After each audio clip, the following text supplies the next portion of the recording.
Mr. Rishi Anand, MD and CEO of Aadhar Housing Finance, joins in to talk about the quarter or the half year gone by, and more importantly, the outlook ahead. Mr. Anand, good morning and thanks so much for joining in. Before I get into numbers, how is it looking, sir? Because we know that the real estate sales thus far have looked fairly strong, a wobble here or a wobble there, but largely the offtake has been very strong. And we haven't seen too much of a deviation on interest rates as well.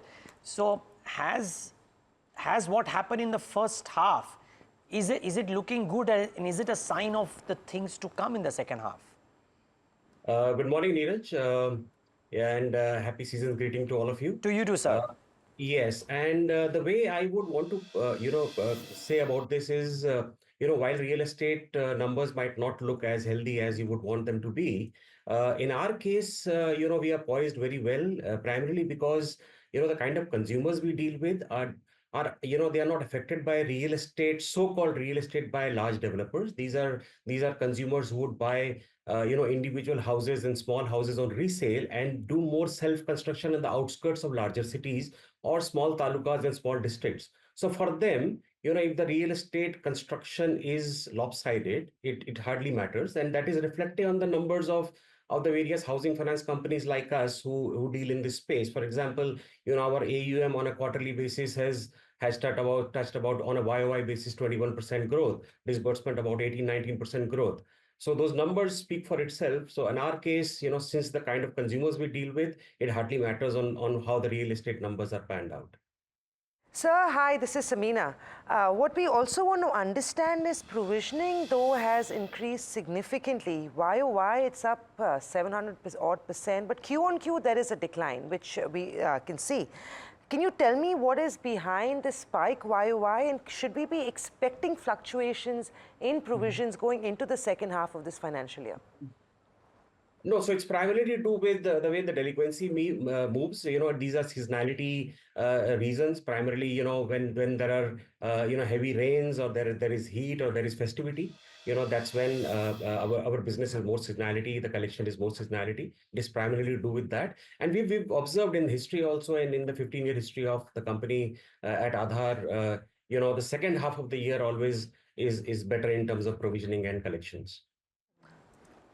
Mr. Anand, very good morning. Tamanna here as well, and we're glad to be speaking with you first on NDTV Profit.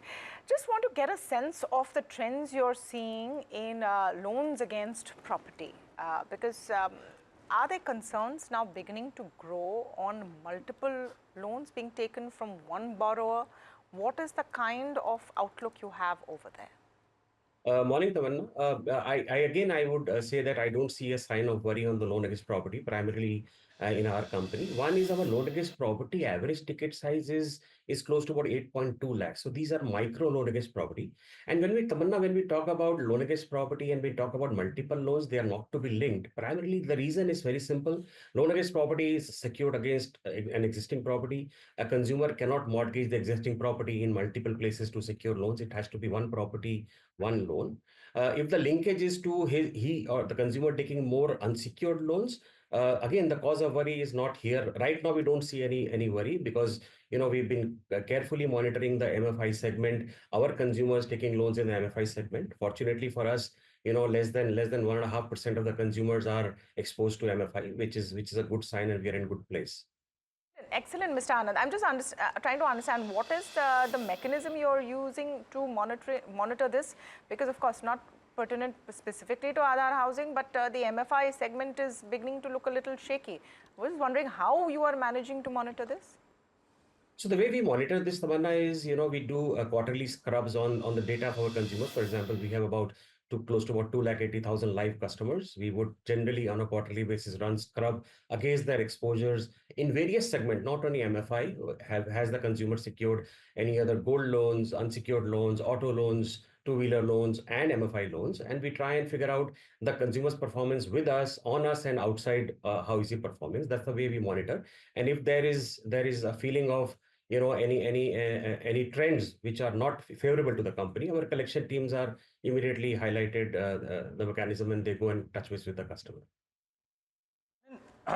What is your outlook on growth? And and growth with the right kind of growth? Because while it's not alarming, I'm just saying that YOY provisions at your end too, on a low base, on a percentage basis looks very high, but it's still about 13 crores, so not very high. But I'm still trying to understand, would you believe you can maintain the pace of growth while keeping provisions and other risky factors under check for the next 2, 3, 4 quarters or maybe even 18 months? Neeraj, the way we should look at our business, and that's the guidance we've always given, the overall on an annual basis, the credit cost is going to land between 0.25 to 0.3%. So that is the end number we should all be concerned with, and that's what we would want to maintain. We maintain these numbers. And even in the current way, the way the business is currently poised, I don't see any reasons why the credit cost should go beyond 0.25 to 0.3%, which is a healthy sign. As regards guidance on growth, we've always maintained a stand that on incremental disbursement, that is fresh disbursement for the year, we will grow at the rate of about 18 to 20%, which will tantamount to about 22 to 23% growth on AUM. Anand, with an average loan to value ratio of nearly 59%, how are you currently assessing the risk exposure in your loan portfolio? And I ask you this because your customer base is in the 9 to 10 lakh ticket size, right? So economically weak in some sense. How do you see that play out? How do you manage it? Because I think that will be a key sort of trigger you would also be watching out for internally. That's right. One of the most important factors in our business, Amina, is loan to value. What is the equity of the customer in the property or the asset that he's holding? 40% equity of the consumer on an average on the book is a quite comfortable that you deal with. While the regulator allows you to go up to as high as 90% exposures, we at Aadhar try and keep exposures a little lower and keep customers' equity on a higher side. So that is a comforting factor. LTVs sub 65% on an average will be a comforting factor. Obviously, it has a combination of loan against property, which typically has lower LTVs, and home loans, which will be in the range of 70 to 72% for us. So it is comforting, I would say. It's great to hear. Also, with the cost of funds rising 8.1%, how are you managing this increase in cost of funds? And I guess the market is divided, but whether we get higher rates, lower rates is something that we'll have to wait and see. But simply put, increase in cost of funds, how are you navigating it and what are you expecting in the second half of the year? Sabina, the interesting factor here is that our 77% of our book is floating, 80% of our borrowing is floating. So whatever comes in goes to the consumer either ways, northwards or southwards. If there is an increase in cost of fund, it will be passed on to the consumer. If it is decrease in cost of fund, it will be passed on the consumer. What we work is purely on spreads, and as I've always guided, a spread of anywhere between 5.7 to 5.8 exit spread for the year is what we will be comfortable with. Anything above or lower than that should be passed on to the customer, and we've done that in the past. Okay, Mr. Anand, we wish you all the best for the quarters ahead. Thanks so much for speaking to us this morning. And season's greetings once again to you and your team from all of us.